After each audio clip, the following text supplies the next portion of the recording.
Hey there, I'm Dr. Mirabelle Carson, and I have seen patients at hospitals in Boston, Baltimore, and New York to name a few, and some of them lately have been concerned about brain rot.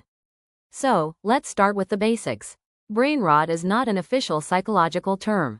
In 2024, Oxford University Press recognized brain rot as its word of the year, defining it as the supposed deterioration of a person's mental or intellectual state, especially viewed as the result of overconsumption of material, now particularly online content. Our brains evolved for survival, not for infinite TikTok loops and 24/7 notifications. We're wired to seek out new, exciting information because, back in the day, that helped us not get eaten by a saber-toothed tiger.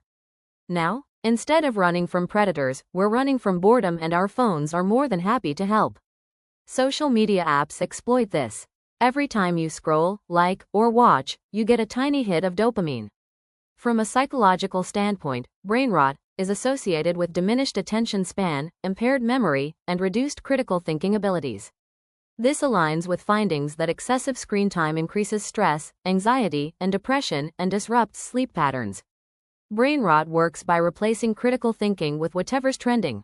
Your neurons, once ambitious little go-getters, now spend their time arguing about whether a hot dog is a sandwich. Productivity takes a nosedive. You Google the same thing 3 times in a row because your brain has officially switched to airplane mode.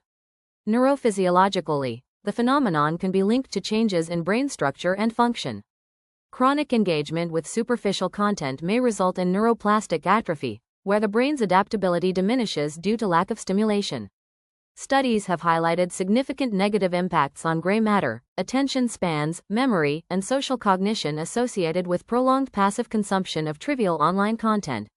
The mechanism underlying brain rot involves the brain's reward system, particularly the role of dopamine.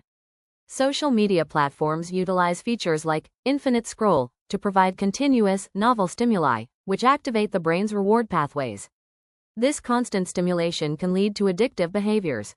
Even our memory is suffering. Our brains aren't storing information like they used to because we assume Google will remember for us. So, if left unchecked, the consequences of cognitive stagnation can lead to 1. Further reduced attention span, struggling to focus on books, lectures, or complex tasks. 2. Weakened problem-solving skills, struggles with original thought and deep ideation.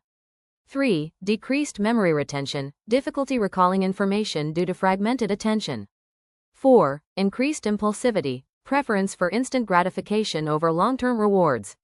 So, can you reverse brain rot? Here's the good news. Brain rot is not permanent. But don't expect some magic cure like just drinking 1 green juice and suddenly regain your attention span. Here are 4 mitigation or prevention strategies. 1. Cognitive and behavioral interventions. This includes digital detoxing, that is implementing structured breaks from screens to help reset dopamine pathways and improve attention. Mindfulness and meditation, which increases gray matter density in the prefrontal cortex and hippocampus, improving attention and emotional regulation. Cognitive training, engaging in activities such as reading, puzzles, or learning new skills stimulate neuroplasticity and enhance cognitive resilience. 2. Neurophysiological strategies. This includes regulating dopamine levels by avoiding hyperstimulating activities like excessive social media, can restore normal dopamine function over time. Improving sleep hygiene by reducing screen time before bed and maintaining a consistent sleep schedule can restore cognitive function and memory consolidation. 3. Nutritional and lifestyle interventions. Omega-3 fatty acids support neuronal membrane integrity and reduce neuroinflammation, and good sources are animal-based like oily fish, plant-based like canola oils, supplements, and fortified foods.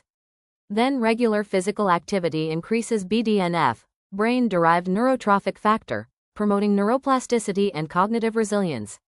4. Social interaction and real-world engagement, that is more face-to-face interactions to strengthen emotional regulation and cognitive processing networks. Let me know in the comment section if you want more explanation on anything I mention. Thank you for your time, and I'll see you in the next one. Alright, it's a wrap. This video was just motion graphics, no captions, no excessive brain stimulation. If you stayed to the end, you definitely do not have brain rot.